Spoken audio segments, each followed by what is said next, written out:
Namaskar and welcome to In Conversation. I'm Shubhendu Ghosh. India launched Operation Sindoor in the aftermath of Pahalgam terror attack. From precision strikes on terror camps to directly engaging with the Pakistan military, what followed were days of intense military action by both sides. Indian forces demonstrated operational capability and superiority while taking on the adversary. As the military action has stopped, it gives us an opportunity to objectively look at how the conflict panned out. To do that, joining me is a noted military historian and analyst from Austria, Tom Cooper. Tom Cooper has authored over 60 books about modern air warfare. He analyzes contemporary warfare and has recently penned a detailed blog analyzing the recent India-Pakistan conflict. Tom, welcome to DD India. Hello, thank you for the invitation. It is nice to be with you. Tom, let's begin at the end of your blog, where you talk about the manner in which India achieved a clear-cut victory against Pakistan in the recent conflict. Could you substantiate, simplify for our viewers, how did you arrive at that conclusion? In military operation, there are specific methods of operating, especially in such a war like this one. Big operations against conventional operations against a pair opponent, and especially such a well-equipped opponent like Pakistan is, by, in this case, Indian armed forces. So such operations are usually run in form of first striking enemy air defense system, then disabling the enemy air force, then targeting enemy air bases to make them useless for the enemy air force, and then striking other selected targets. So, of course, Pakistan has attempted to hit at India, and of course, Pakistan has its nuclear deterrent and has expressed its threats. What is it going to do in what case if attacked by India? But when one is analyzing what was going on 8th of May, on 9th of May, and especially on the morning of 10th of May, it is becoming clear that the Indian armed forces have, in the course of a very carefully planned, carefully orchestrated, methodic, systematic operation, bit by bit and piece by piece, disabled the Pakistani integrated air defense system, then have forced the Pakistani Air Force away from the international border, away from the line of control, thus gaining freedom of operation. It means Indian combat aircraft could move closer to the border, or even inside the Pakistani airspace, release their weaponry, strike targets inside Pakistan, and then strike these targets with often amazing precision, systematically, and they strike very carefully selected targets. And the peak of this operation was then, I said, this strike against the underground facility, presumably nuclear weapon storage facility in the Sargodha complex of Mushaf Air Base. And this is not just any kind of a facility, but this facility is actually constructed inside the hill, which is also housing major missile garrison of the Pakistani armed forces. When such attacks are taking place, they have a very clear message, and they mean very, very specific things in military sciences. This means New Delhi, the government in New Delhi, and the top commanders of the Indian armed forces, who are renowned for their caution, for being overcautious, for being stolidly conservative for decades already, but now they all of a sudden dare running this kind of operations. Means they are absolutely sure Pakistan has no means to retaliate against India. At that point, through nuclear weapons. Sorry. At that point, Tom, before we also get into finer details of the military action, I want to draw your attention to the first escalation, as India talks about, the Pahalgam terror attack of April 22nd. Yes. The challenge of terrorism that India has faced, cross-border terrorism from Pakistan for over 3 decades, there's not an India problem anymore. It's a challenge that the world faces today. Yes, and if we are more precise, this challenge began already in 1965 with Operation Gibraltar. This was nothing else than a big-scale Pakistani terror attack into Kashmir. So this Pakistani connection of the establishment of the inter-service intelligence, which is the major military intelligence of Pakistan, controlling all the other intelligence services of Pakistan and controlling the Pakistani armed services as well. This interconnection is making Pakistan a state that is sponsoring terrorism. It's as simple as that. Of course, it's a little bit oversimplified, but essentially it's as simple as that. So this threat has been ignored for decades, especially by the West, usually for such actually absurd reasons like India might be a democracy, but on the other hand, they are buying Soviet-Russian weaponry, or sometimes they buy French weaponry, but we don't care about that. Principally, they are a Russian ally, and therefore they are not our friends, but Pakistan is flying our F-16s, and who cares if their armed forces actually meanwhile principally armed by China. So there's this narrative which is actually making very little sense within the global scope of this conflict, which is there is a state sponsoring terrorism, and there is a state which was exposed to 12,000 terrorist attacks in Jammu and Kashmir since the 2000s, and 120 terrorist attacks, all conducted, organized, financed, commanded by Pakistan inside remaining parts of India. Terrorist attacks on parliament in New Delhi, just for example, terrorist attacks like this tragedy in Mumbai. So, and this is then ignored, and one is expecting India to be polite and be the nice guy and act diplomatically, and if it doesn't, then what happens when Pakistan is defeated? And since yesterday in the morning, we can hear that India is a rogue nation, rogue state, like terror organizing state, like Pakistan is actually. Right. Why is West behaving that way? I cannot really explain further behind this, but the fact is this is making no sense at all. Right. And India's first military response after the Pahalgam terror attack was a non-escalatory and precise targeting of terror camps. Yes. How do you look at the operational capability and also military wisdom of taking up an assignment, a mission like that?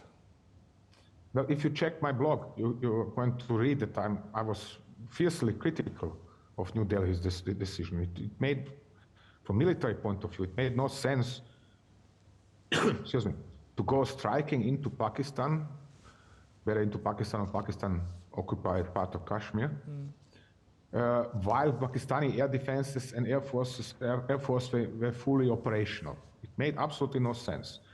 And unsurprisingly, there were also nasty surprises for involved Indian airmen.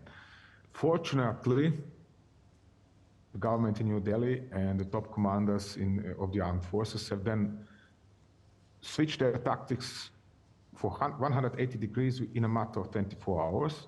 And fortunately, Indian armed forces proved capable of operating correspondingly. I mean, switching strategy is something very important for every single country. And I've experienced a few cases of governments or armed groups switching their tactics over the time. But a fundamental switch of tactics of 180 degrees is this is a big affair. You know, this is something that is happening extremely rarely. In this case, India has demonstrated exactly this. And what's more, its armed forces have demonstrated capability to immediately operate according to this new strategy, which automatically results in an entirely different form of combat operations, massive, big combat operation. Arguably, you know, they were not arguably, but what is more, they didn't just randomly shoot into Pakistan, send hundreds of drones or something. but they were striking precisely, methodically, systematically, and disabling bit by bit and piece by piece, really patiently and carefully, of the Pakistani capability to defend itself, to the country. And what's more, as I said, on top of that, they have obviously hit nuclear entrances to a nuclear storage facility, meaning, or signaling, yeah, dear Pakistanis, sorry, but we are calling your bluffs, and all of your nuclear deterrence is absolutely meaningless. You could have stored 50,000 nuclear weapons in that facility under the hill outside of Sargodha, but now you can't use them.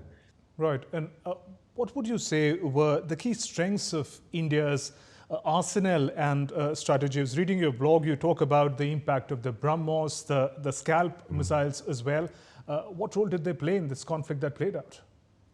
India has an excellent integrated air defense system, which has rather easily, defeated mass of Pakistani attempts to retaliate, that means Pakistanis were releasing hundreds of UAVs, hundreds of artillery rockets, and several ballistic missiles into India, and most of these were shot down. Not all. There were also Indian casualties, and there was some damage, but this damage in overall total was minimal, which means the Pakistani capability to retaliate was de facto neutralized, while India was capable of striking ever more into Pakistan. So now, what of these systems have the better or less better, we are going to see. But the point is this: Pakistan didn't manage to integrate all of this new weaponry from China, from the United States and elsewhere, as well as India has integrated its own weaponry primarily. For example, the Akash surface-to-air system, which is indigenous Indian-made weapon, air defense missile. Right. It was the primary weapon of shooting down incoming Pakistani projectiles. Or what took me personally by surprise were India's excellent capabilities in regards of defense from the UAVs. This was absolutely unreported. And all of a sudden, see there, hundreds of UAVs are coming in over a front line of 500 kilometers. And no matter where they're heading, whether for military objects or like in Amritsar, where the Pakistanis attempted to hit a religious site, they were shot down. And it helped to have eyes in the skies, if I may just add, India's advances in space sciences and to be able to map this conflict zone in great detail played a role? Yeah, obviously. I mean, this is not just satellites. This is, of course, UAVs. Yes. But constructing a UAV that can move into the enemy airspace, which is as well protected, at least theoretically, as that of Pakistan, and then remain operational inside that airspace for extended periods of time. We are talking here about at least 12, possibly 24 or even more hours. Like in this case in Jacobabad, at Shaheen Air Base. This is developing such a UAV, that is a thing of arts. This requires particular skills. We have seen Turks developing something similar, but not as successful in form of Bayraktar. But as far as I know, Indian air defenses have shot down even several Bayraktars in the last week. So Indian Air Force, obviously, or Indian scientists went even a step further, developed something better, and they are capable of really tracking in real time what is going on at dozens of different places inside Pakistan, or at least at those places something crucial is taking place. Also taking forward the manner in which you've mentioned about how drones have become increasingly important in modern warfare. We saw that in Ukraine, and we saw the display of that in this conflict as well. Just that point again about how well equipped did India come across while engaging with the adversary in both responding to the UAVs and also the anti-drone operations? It's an excellent question, because this really took me by surprise. This was, look what they can do. I mean, nobody was reporting about, for example, Bell making anti-UAV systems or manufacturing precision UAVs capable of flying precision strikes over hundreds of kilometers. Nobody was reporting about this outside of India. And honestly, I was so busy with Ukraine, I couldn't even follow. And then all of a sudden now, you see India confronted with these massive UAV strikes over such a wide front line.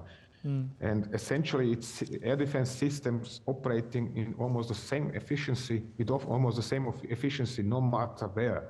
You know, if it was Fazilka or Sirsa or Udhampur, Srinagar, whatever, you know, incoming Pakistani UAVs, which could have caused massive damage, were shot down.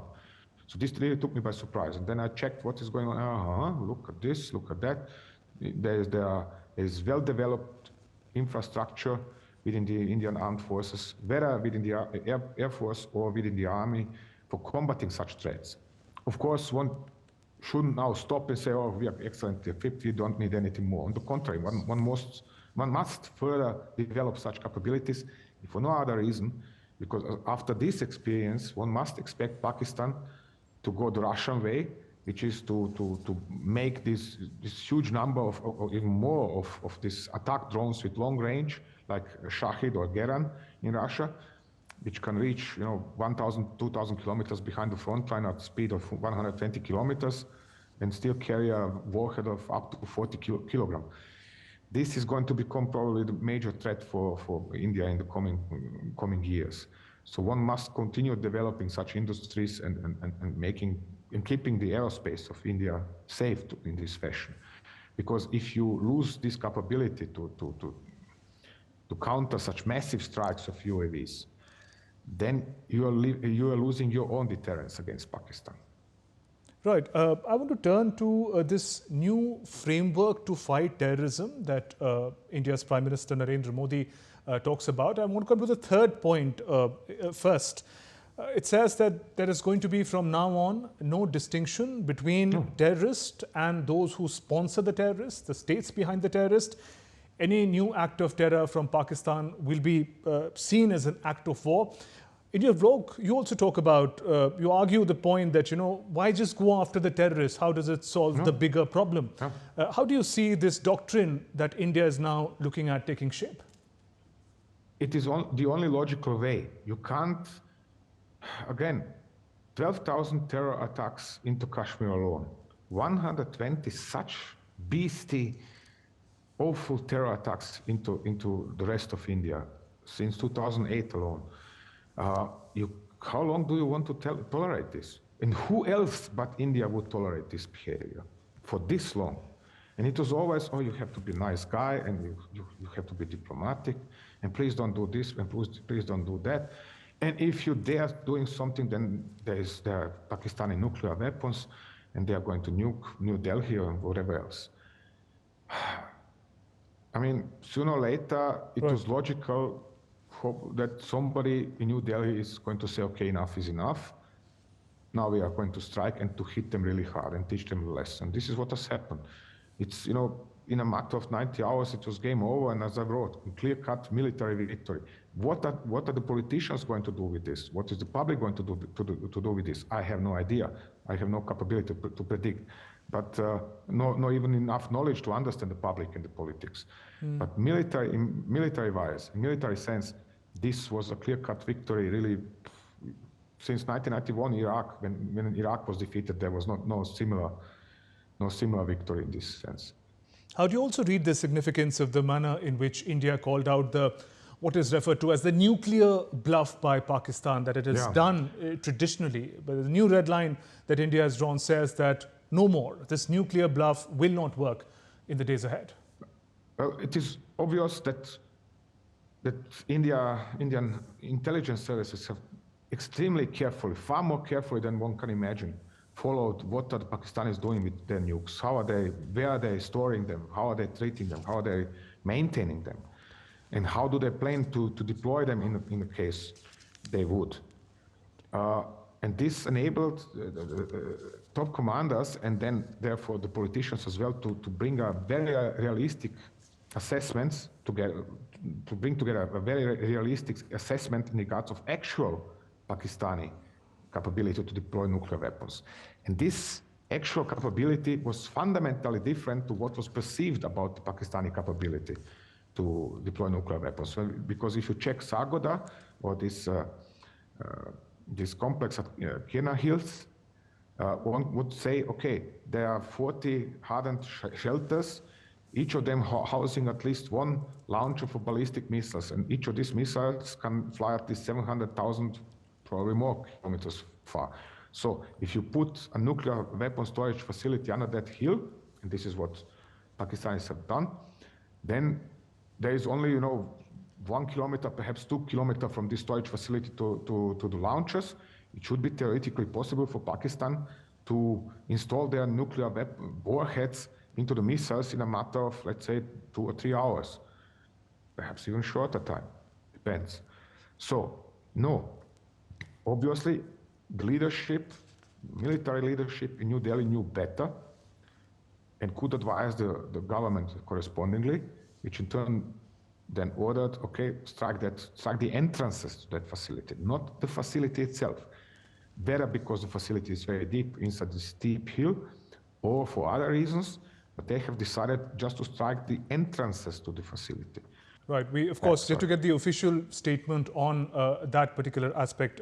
Tom, let me bring in the hybrid aspect of the warfare, the military action aside, the information warfare that we saw was unleashed in the past few days. How does that also make this entire engagement complex and challenging?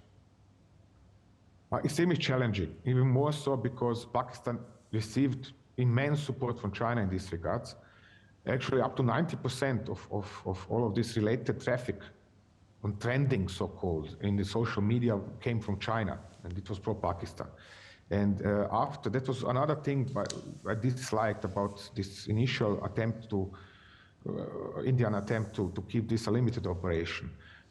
By striking selected terrorist camps, but then losing several aircraft, Indian government has given Pakistan the opportunity to pull the public narrative to its side. And everybody was talking about losses of the Indian Air Forces and how many Indian fighter jets have been shot down.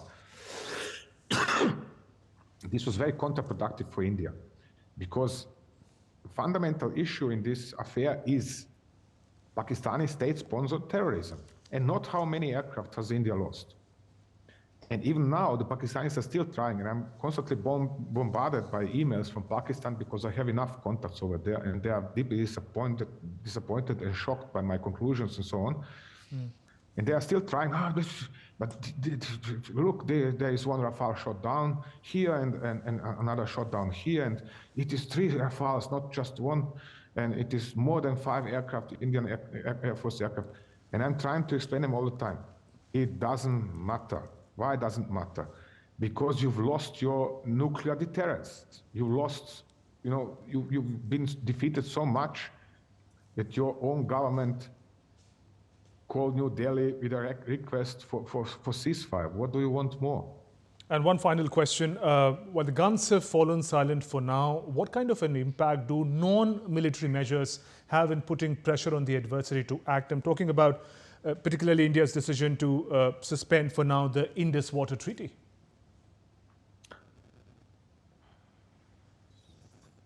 Well, look, Pakistan is now in a state of shock, and they will first have to overcome their fanatic chauvinism and accept the fact that they have been defeated. This is going to take very long. Except for their few top leaders, nobody in that country really knows what has happened to them. So from that point of view, I do not expect much to change very soon. The government in Islamabad is going to continue, declaring this a victory and whatever else, but by hiding the truth from the public. We have mentioned this at the start of the interview. The West is going to largely support Pakistan because it's always going to blame India regardless what Pakistan does, which is absurd. But it's always India to blame. Whatever India does is wrong. And you are Russian friends, so you are bad guys anyway. And now you are a rogue nation as well. So part of Western media is going to ignore it. The other is going to side with Pakistan. You can't do anything, at least not within a few days, nothing special about this. And if nothing else, there's this factor I call holy F-16s, which means for the Americans, it is absolutely unacceptable that India, which is flying, quote, Russian and French trash, would be shooting down their holy F-16s, Pakistani holy F-16s, and so on. So therefore, India is wrong and Pakistan is always right. This is one point.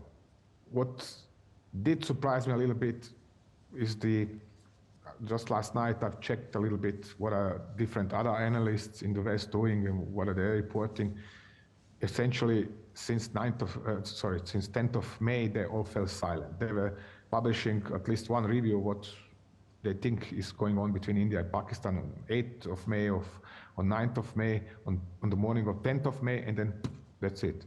Nobody's talking about what has happened to Pakistan anymore. I don't understand this. I mean, they are supposed to be professionals, unbiased, neutral, and simply explain what has happened. Apparently, that is unacceptable. Therefore, they are not reporting anything at all. And so we go on.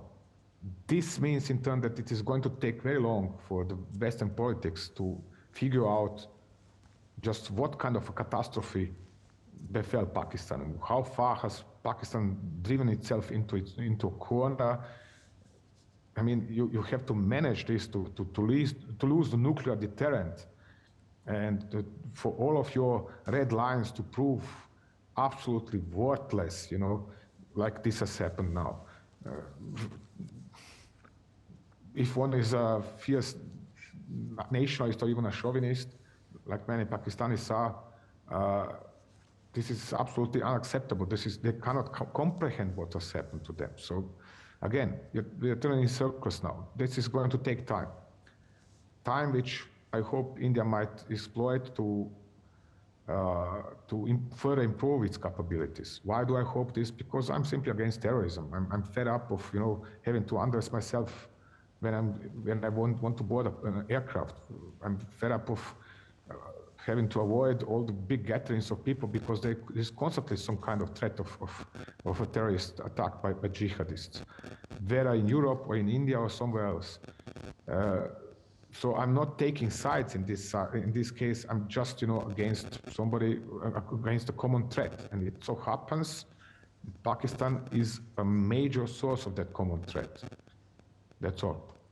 On that note, thank you very much, Tom Cooper, for joining us for this conversation on D-Day India. Appreciate your perspective. Thank you very much for inviting me again, and all the best to India. Thank you. That was a conversation with noted military historian and analyst from Austria, Tom Cooper, giving us a perspective on the recent India-Pakistan conflict. And with that, we conclude this edition of In Conversation. Namaskar.